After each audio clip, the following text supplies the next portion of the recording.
You just played the show? Yeah, we did, yeah. How was Pustervik to play? Pustervik honestly is one of our favorite venues in the entire world. We love it here. We love Gothenburg and we love this venue and the promoters and just the audience. Everything about it is amazing. So fun to hear. What makes it so special in Pustervik or Gothenburg? Well, I think that the people who put on the shows here just really care about the artists. So it feels like a very artist-forward experience. And yeah, I mean, just to be treated so well and be appreciated, you know? Like, oftentimes you get out there and sometimes it feels like the people who are there feel like you're almost like a hassle or something, which is a weird idea, really, in a way. But here we really feel like it's just family, you know? We're really good friends with people who promote here. We go back years and years. Well, Pearl and Kim particularly. You played this venue many times before? This is our third time, but it's our first time playing in the big room downstairs, which was really exciting. Mm-hmm. It was a cool upgrade. That's fun. How many venues or scenes, stages do they have here? There's two rooms. The downstairs room, which is bigger, and then the upstairs room, which is smaller, but it's very intimate. And so they have a totally different vibes, just in terms of like one is a really big, you know, stage, and then the other one's a really small kind of club, and they're both really fun for their own reasons. It sounds well. It is different here, but it reminds me of Monument 41. It's got this little stage, and then behind the wall, it's got this very big stage. I had no idea of first. It was fun to see. I thought it was this little stage, and then suddenly it's That's cool. hundreds of people. So, how was the show tonight? It was incredible. It seemed to go over very well. People really, they loved it. They danced, they sang, screamed when the solos were happening. I mean, it's all the good stuff. That people get enthralled from or with.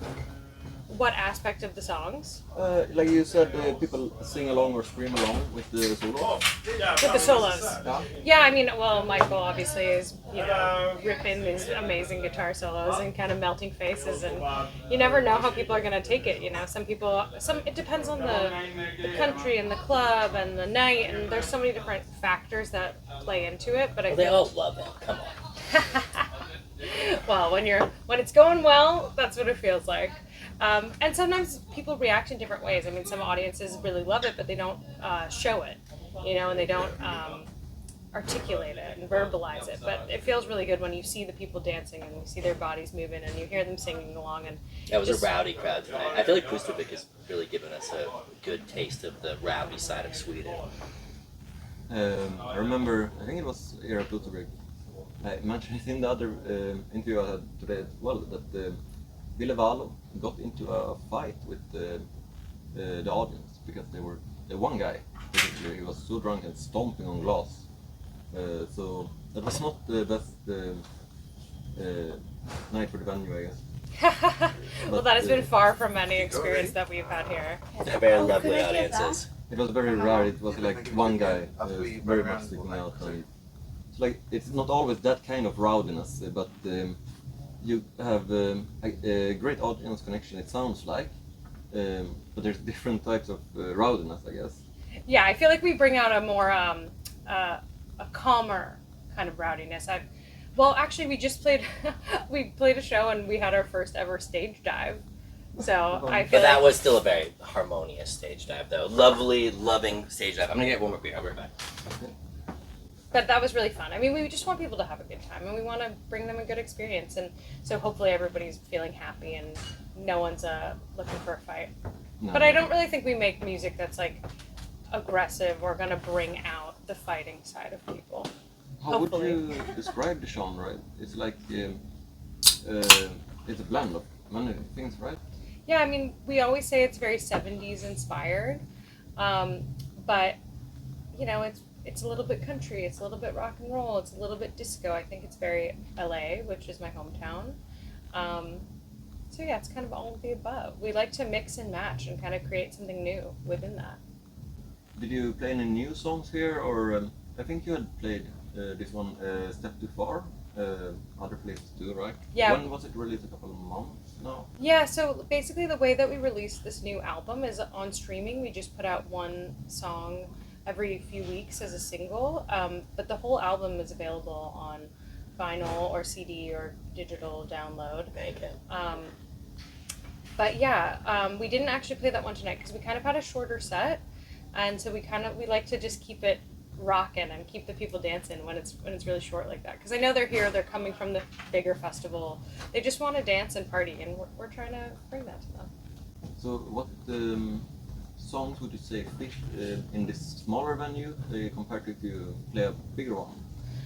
Well, I think it's less about the size of the venue and more just about the context of the show. Like, if we're headlining, then we have a bit more space and time to kind of bring people on a whole journey where there's ups and there's downs. But when it's just a shorter set where you're just kind of banging them all out, I think that people really want to just dance. And so we kind of save like a song like Step Too Far, which is a more contemplative, sort of introspective type of song. It's a little bit slower and a little bit more mellow. And I love playing that song live. It's really fun. I mean, if we have a full hour and a half or hour and 10 minutes or 20 minutes or whatever, we can do all the ebbs and flows of the up tempo and the down tempo. But if you got 35 minutes, you kind of just gotta hit it. Yeah. What would you say is your like big inspirations within music, different bands or artists that inspire you? Well, Fleetwood Mac is always one of my favorites, but I mean, here we are in Sweden, and I can't not give credit to ABBA, another one of my favorites of all time. And I think maybe that's part of why we do so well in this area, because I feel like Scandinavian people kind of understand where we're coming from. But we just love, we love the music of Laurel Canyon, whether that's the Eagles or, the list just goes on and on. Joni Mitchell.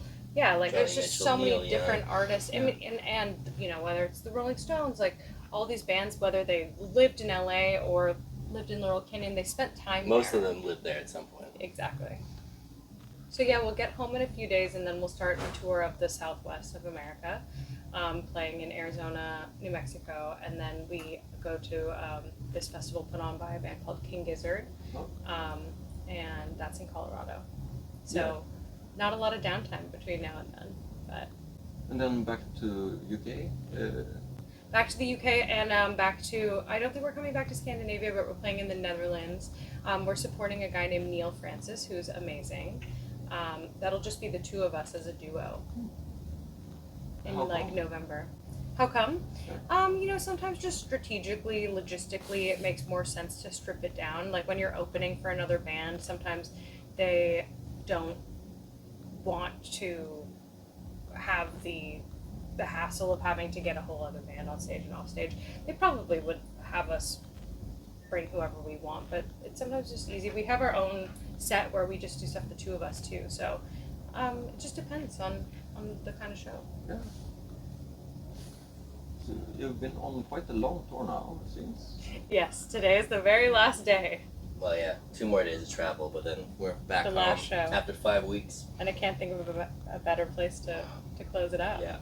Are you producing as well while touring, or is that separate? Because we do everything ourselves on the road, we don't have a tour manager or anything. We do all the driving and sell the merch and do all the planning and everything. There's not much time set aside, but a lot of inspiration comes, and we kind of store that inspiration away for later days when we get back home, and we can kind of recalibrate and think more about what the next chapter is going to be musically with recording and songwriting and stuff like that. So do you have pets, and when you're touring, how would you then deal with that? Having a pet, I can't imagine how. Well, we don't for that reason, which I wish we did. We love animals, but it's definitely a tough. Very few pets, very few plants. It's tough, we gotta leave the house a lot. Yeah. No children either. Yeah, no kids. Not that we love kids and plants and pets. We also love pants. We love pants too, but I only can bring 2 with me in the suitcase. Pants are easier to take care of than plants. Yeah, but still I can only pack so many if I gotta pack the merch and everything else. So other than merch and pants, what might be things you bring on the road to feel at home? That's a good question. I have a lot of rituals around just getting ready to play a show with, I use a nebulizer and I have a spray and all this kind of stuff. When it comes to singing, I have lots of things that I want. You know, I feel like just having your comfortable clothes that you feel really like at home in. You know, I wish we could take more stuff. I don't even know, like just books and luckily, obviously now with phones and stuff, we can have like all of our TV shows and movies and music and all those things that we love just like right. But reading is great on tour. I do think actually it's like whenever you're not driving, which me and Pearl do the majority of the driving, but whenever one of us isn't driving, I think for me anyways, I think it's a great thing to do is to read a book. And I feel like I just take a few books that you've been meaning to read for a long time, and on tour there's just so much time that you're bored in the van that you end up being like, oh, I read 2 or 3 like great classic books that I needed to read that now I've read them. So which ones, what books have you been enjoying this year? For some reason I personally brought a really dark collection of books. I have Junkie by William Burroughs. I read that one fully through already, and then I got into Lolita by Nabokov, which, you know, is obviously very controversial and messed up subject matter on that one. Also Junkie, obviously very dark too. I don't know why, but those are books that we had copies of them, and I haven't read them, and I wanted to read them. And so I hadn't got around to it, took them along, and both have been very incredibly well-written and amazing books. My dad, have I read them? Yeah. Well, I read Junkie, actually. He's using my copy. I have never read Lolita, and I've never seen the movie either, although I'm a big Stanley Kubrick fan, so I'm definitely intrigued. It's, again, it's obviously a controversial weird and crazy subject matter, but it is a classic. It's beautifully written, though, you know, and it's very interesting. You can see why it somehow hangs around as a classic, even though the subject matter is obviously very off-putting to most people, but it's interesting, very interesting. What was your favorite books this year? Well, right now I'm reading a book actually that my dad wrote, which is his autobiography, basically. And so that's been an interesting experience, but I've loved it, and I feel like I'm finding out even more about my dad in his own words, like in his own way that he wants to tell that story. You know, it's a unique experience to have someone in your family write an autobiography. Yeah. But it's been really fun. Would you like to tell more about that or about the music?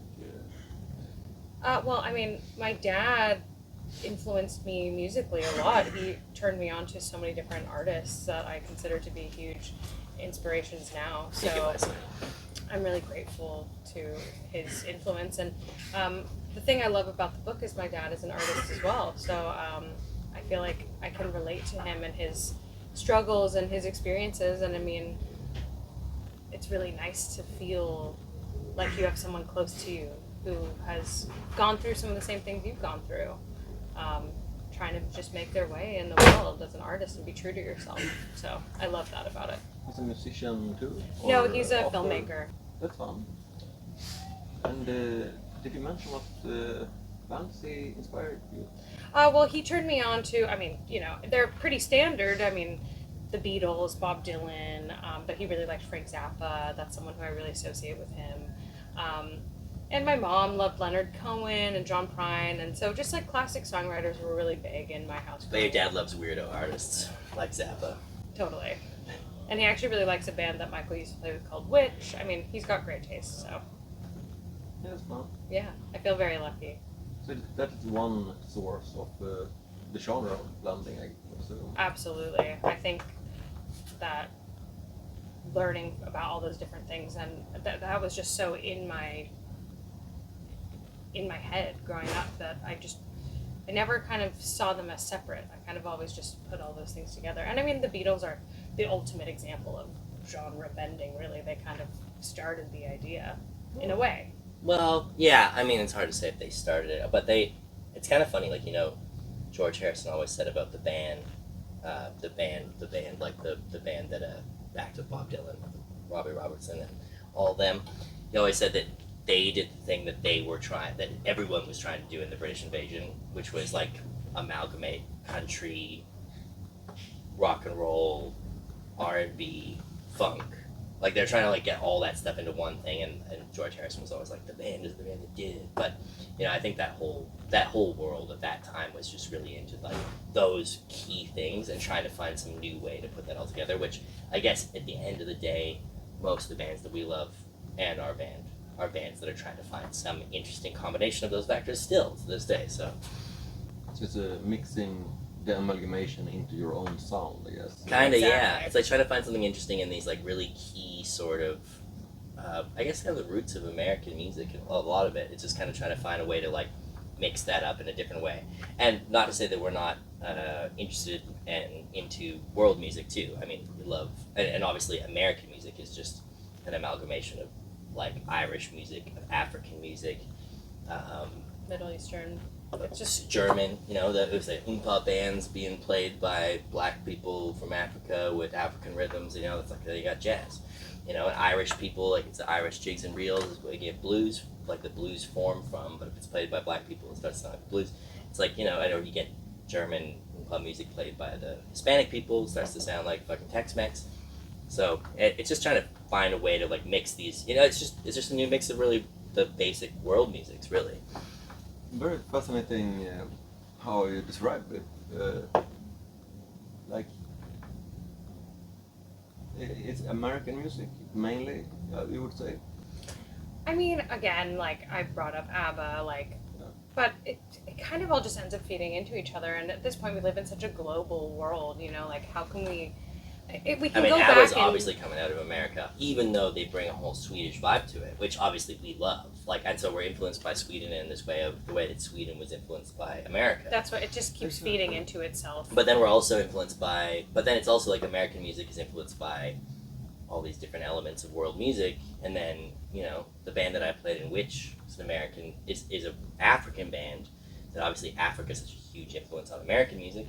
And then they're influenced by the Rolling Stones, who are a British band, who are influenced by American music. That's influenced by Africa, and now you got an African. So it's just like the world has been like reflecting itself so much now that really everybody's doing kind of the same thing. If you're tapping into the same sort of like essential source, it's kind of basically it's just the same stuff, and everyone's doing it, and it's beautiful though because everyone does it different, and that's the way it works, and down to the individual, and down to the culture. Like, you're bringing something from your own culture, and you're also bringing something as an individual. And you're making the music of the world, really. That's all it is. Sure. Do you agree? I totally agree. I mean, I think it's funny because when we come to Europe, we're kind of thought of as Americana. And obviously I wear a cowboy hat, so people look at that and they kind of see that and that's what they think. But It's a trick. But I mean, I'm American, so the music I make is inherently American, but I do think all of these influences are kind of everywhere. And we have a bit of twang. We got a bit of twang in there. Yeah, but I'm born and raised in LA, I don't know where the country came from, other than that my parents like that kind of music, so I listen to it. You're from the American country, but you're not from the country in America. Exactly. But that's what I'm saying. It's like all of this is just semantics, really, when it comes down to it, Music is music, and we can trace its origins. I mean, look at ABBA. It's like, listen to like, can you hear the drums? Fernando, right? Yeah.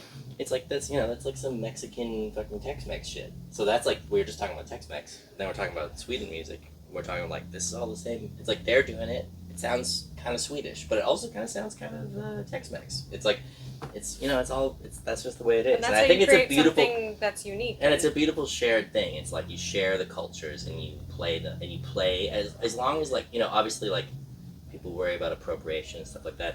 I think obviously if there's any disrespect or any sort of like element of like just trying to capitalize on somebody else, like that's bad. But if you're just sharing culture and like doing things in a really honest way where it's just like you're inspired by people, you're putting other people on like a pedestal by like being like, I love this and I want to do that, and like pointing a finger back to somebody else. It's just it's just this shared beautiful thing of like making a really cool culture that's gonna evolve endlessly, and it's gonna change and it's gonna stay the same and it's gonna be different. It's like, it's just gonna keep going. Would you say then the internet was this melting pot, or was it already before a big, like you mentioned how American music is all a mix of the world, right? Yeah, but it used to be that it required physical movement of people. Like you'd have to have a lot of, like, you know, America had a lot of different immigrants from certain areas. Germany was a huge one. That's why we got hamburgers and frankfurters and stuff. We were just reading about that while we were driving through Germany. And so that makes sense that the German horns and stuff that they brought obviously became a huge part of American jazz and stuff. Then obviously the African people were not brought there by choice, but they came with all their culture, regardless of whether they were wanted to be there or not. And they brought that culture, and the, you know, there's a lot of fucked up stuff about the physical movement of people and the economic and political powers behind that. But the beautiful part of it is like the mix of the cultures on a musical level. I think is like a very beautiful amalgamation of culture, even though the cultural history of a place like America is pretty ugly a lot of the time. And you know, it's like there's like a beautiful side of like the real honest meeting of people, and there's an ugly side of like the real like economic reality of people trying to use each other and do terrible things to each other. And then with the internet, I think that the internet's turned into a thing where now people don't need to move. You don't need to have a bunch of people move from one place to another to like all have it mashed together. Now it's just all mashed together all the time, which is, you know, it's actually, it's kind of amazing. It's harder to like explain. You know, you could explain it by tracking the movement of immigrants to be like, this is why the music is like this before. Yeah, we're kind now of you're like, it's like, I don't know, it's that. just crazy. It's just it's all available to everybody now. So that, in a way, that's really great because that means anyone can create anything, and you don't need to actually buy the physical record or have gone to the place to get to experience it and filter it through your own lens and put it back out. Sorry, I don't mean to interrupt you. I just want to say that I just realized that we have to mention Native American people too. Of course. Because whenever I hear the traditional Native American harmonies, I'm always like, oh, that's all this American music. I'm like, that's, you know, that's such a huge part of it as well. It's very fascinating to think about how like short internet influences and movement. But from your perspective, when you're interacting with a crowd, like, does that is it a very big difference when you're touring in different places, given this merge of cultures? I think so. I mean, I think different countries gravitate towards different kinds of music and different kinds of artists, and you really never know, especially when you're going to a place that you haven't been to before. We played a lot of places we'd never played before on this tour, and all the shows were really great, but different audiences are, some are really rowdy, as we discussed, and sometimes we're told, oh, those sorts of audiences are not very rowdy, and then they are, and then, you know, some people dance and some people sing along and some people don't, and some people are very respectful and they just want to listen and really take it in. And not to be mistaken with, like, it is great that their attitude is to be respectful and very quiet, but we also love it when people get rowdy and crazy. So I mean, we're into it all. But that's the thing. It's like each place is different, and some places the music that we do doesn't resonate with that community. Hasn't been true on this tour, to be honest. It's humble of you to say that sometimes it doesn't resonate, but everyone's been loving it the whole tour. Well, that's nice, and it's true. It's been a great tour, but I'm just saying, like, different states, different cities, different cultures, whatever they are, they're all going to react differently, for sure. Or like how you mentioned before, like the vibe of the what did you mention, like the vibe of the venue or the event? Yeah, I mean, that makes a huge difference too. But again, I think that all feeds into the culture of the area, and it's somewhat subconscious, I'm sure. I don't think anyone's really aware of it. It's just certain groups of people come together in certain spaces that are created for them to come together in, and they have a shared experience, and they resonate, and they, you know, they dance, they sing, they scream, they party, they love it, you know. America definitely has a thing where, like, people get it. Like, the people in America get, I think, like, traditionally speaking at least, and, like, most of the time in a good show in America, the people are, like, part of the show. Like, you listen to an old James Brown, like, concert at Live at the Apollo or whatever, like, either of the two that he did. The first one is the one that I always listened to a lot when I was a kid. The crowd is, like, just screaming and fucking yelling, and, like, there's probably times where it's really quiet and someone yells something to the crowd and everyone laughs. Like it's like the American tradition, I think, is that the crowd is part of the show. But to be honest, I feel like we do a lot better here in Europe than we do in America, so that's the thing. I don't know why, and I can't explain it, and I don't know if that will always be the case.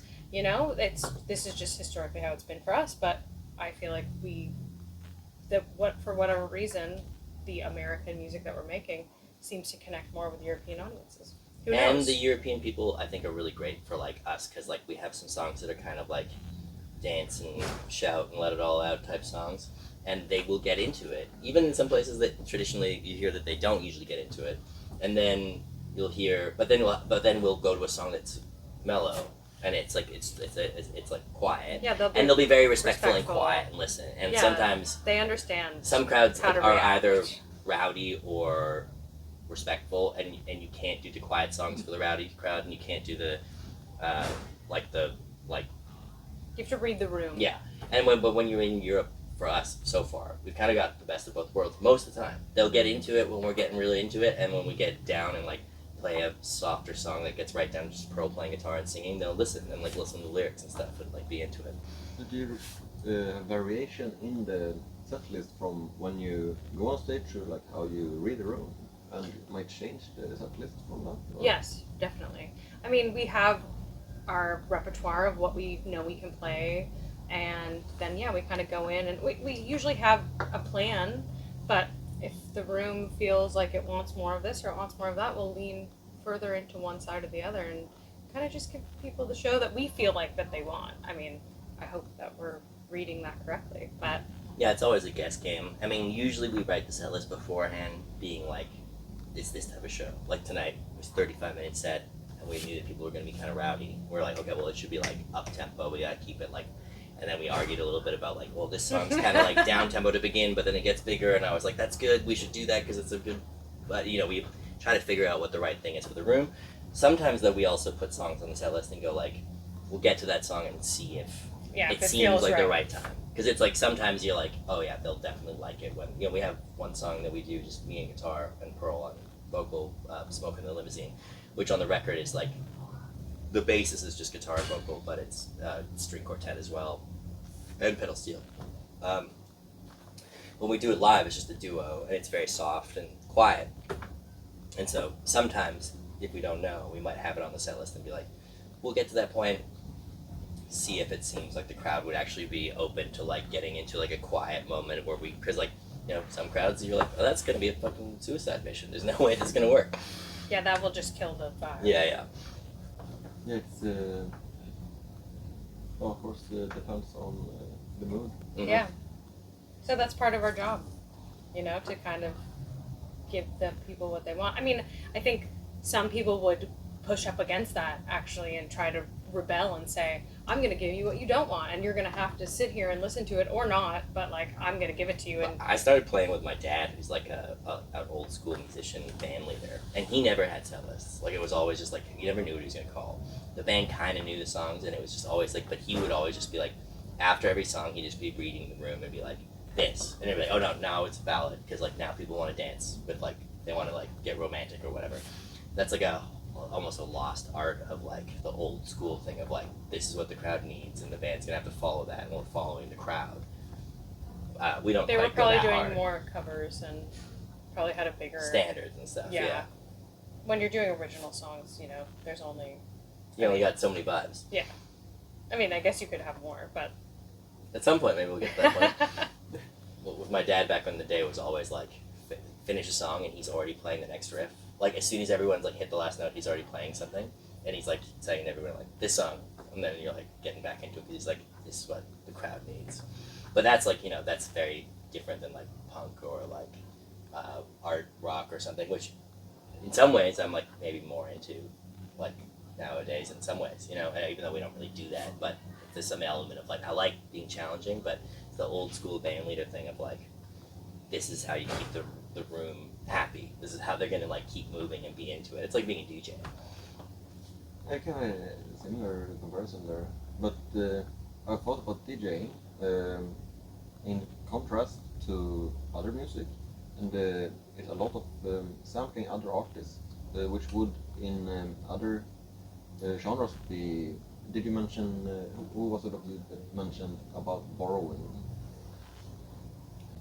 I don't know which one of us did, but I mean, I think that's definitely something that's an age-old tradition. I mean, again, we're talking about The world folk tradition. music, and we've all borrowed and also given back and shared. the joy of music. Really, is like it's a discussion that everyone can join in on. Yeah, I think when you're making music, that's like we're not trying to do like the like. Well, at least in this project for sure. Sometimes, occasionally, I might try to do this, but we're not trying to do the like most like space age insane thing ever. Like we're not trying to like push the envelope of like no one's put these notes together ever before, which is probably impossible anyways. I think everyone's done everything already. But yes and no. well, yeah, but it's like But I think like obviously there's always a different vibe and a different element and a different like they haven't done it like this to this groove, we haven't done it like this to this tempo, but it's all kind of been done to some degree, especially when you think about like the millions of years of like pre-recorded, like no, not millions, but thousands, tens of thousands of years of pre-recorded music that like humans have been doing, or hundreds of thousands, whatever. I'm not a historian, but I'm saying like like back, like we know that like it's tribal. We know that since cavemen they've been like hitting logs and banging things together and doing things, and they've been combining different elements and using different instruments and flutes and things, and we know that a lot of this stuff has been put together in different ways, and there might even be some elements of history that we don't even know about where they've done this.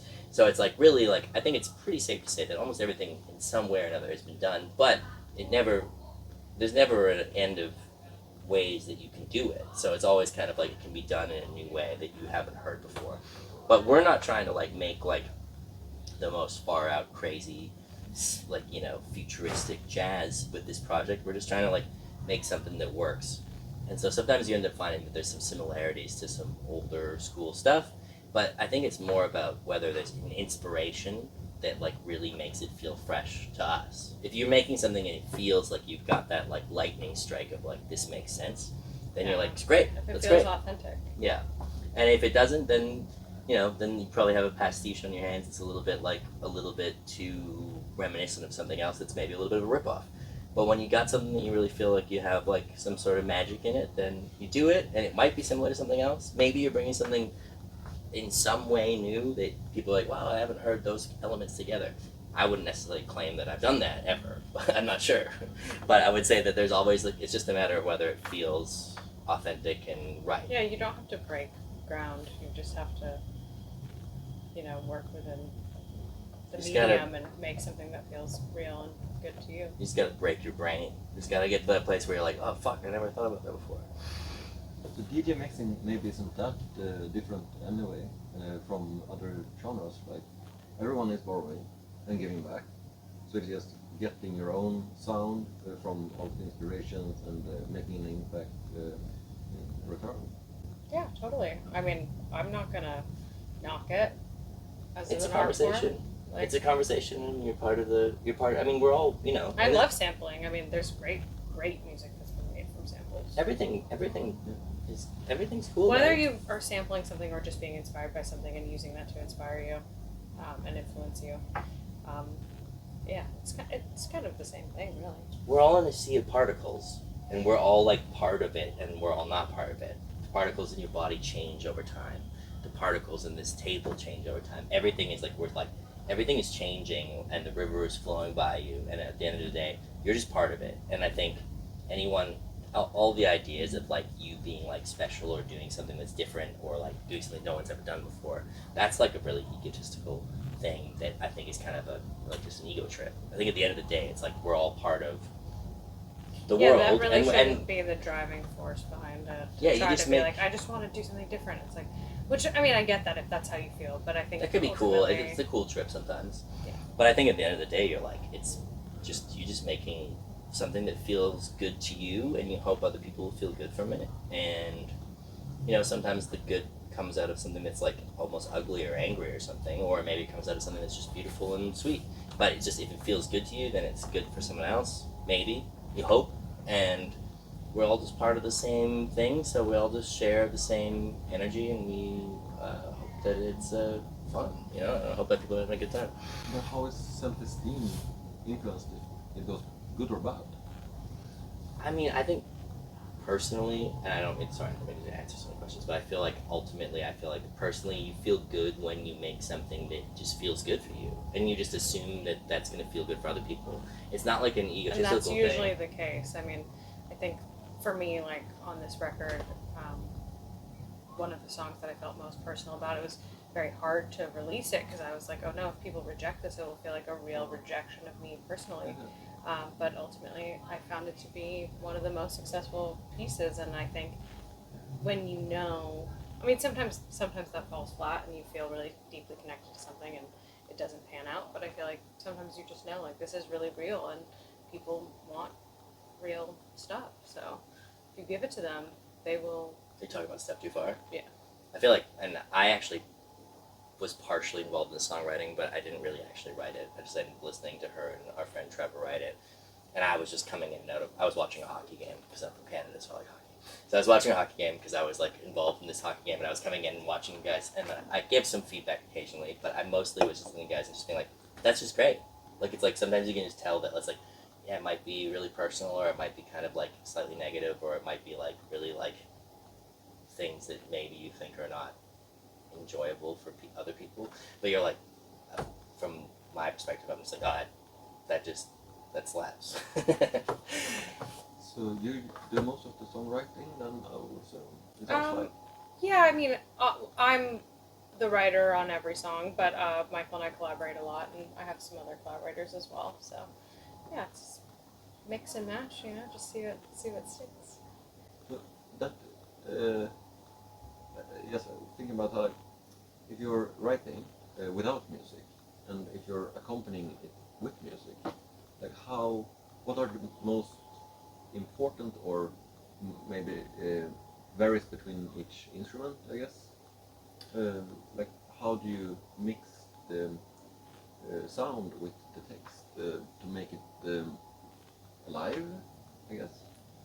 Yeah, I mean, every song is so different, and each experience of writing them, just they are all so unique, you know. And sometimes you think this should be written on the keyboard, and sometimes you think this should be written on the guitar, and you know, it really depends. Like, there's not one way to do it that's right, and sometimes the lyrics come first, sometimes the melody, sometimes, you know, they come together, and however it comes, you just kind of let it happen.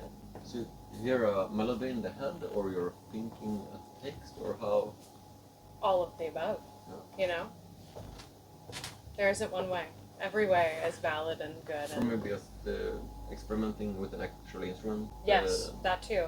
I less that for me. I'm kind of more of a lyric and melody kind of writer, but I think Michael, who's more of an instrumentalist, would probably, or not more, but more so than me. The ideas might come from there. Yeah, it's a mix. I mean, I think even for you, I think for everybody, it's a mix of like, some songs you're like, it's a lyric. You're like, I don't know what to do with the lyric, I have an idea. And then you're trying to find something that matches it. Sometimes you get an idea that you're like, it's a melody. You're like, what am I going to do with the melody? What lyric matches the melody? And then what chords match the melody? And then what arrangement matches the melody?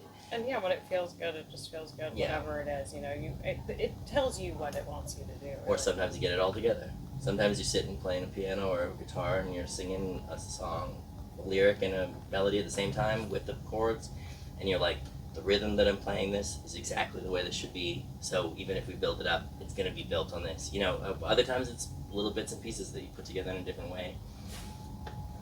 You have a lot of variation in the songs themselves, like when you're playing them live. I would assume, like, in electronic music there might be a lot more shifts and variations in the songs live, but you mentioned, like, some people are very rowdy and they might stage surf, and you vary the set list on it more than, or do you ever change, like, the speed of the song or singing, or? Yeah, I think so. I mean, if the energy is really fast and, you know, people want to party, like, we'll speed it up a bit. You know, we just kind of feel out the room. We don't change the arrangement or the instrumentation in the moment, just because that's not really possible. But we all do. Me and Dustin and everybody who's backing you up all improvise, though. Where are you going? I gotta go to the bathroom. Sorry. Okay. It's the third time now you're in Pustervik. So have you been in other parts of Sweden than Gothenburg to play? Yeah, we played in Stockholm and Malmo and Lund. How do they compare to each other, maybe? Honestly, we love all the Swedish audiences. They're all really great. this is a really special place just because we're really close friends with the people who run it, and they've done a really good job of promoting this style of music and reaching an audience that really wants to hear it. So that works really well. But all the shows have been amazing. We really love it here. What would you say might be easier to answer between the two? Like if you're writing at home a song and playing it live, or are you producing in studio or in at home, for example? And when you play it live, as you mentioned, like the reaction from the crowd comes into play a lot. Or would you agree? I think that when we're working on something at home, we're just kind of thinking about what we want and then creating that and then figuring out how to bring that to the live show. And is this the difference between an artist and an entertainer? Like artists for themselves and entertainer live, maybe? Yeah. I don't know. I think a little bit of both. How? I just think like when you should lean into making something that feels very authentic to you when you're just creating your own artistic expression, but when you're bringing it to the public in a live setting, I think at that point then you do step out of the artist mold into the entertainer mold and kind of want to give people a good time. I think we should probably call it because we got to go do some merch and stuff. So I really appreciate it. It was a really fun interview. It was really nice getting to know you. Thank you so much for everything. You too. Yes, Thank thank you so you. much.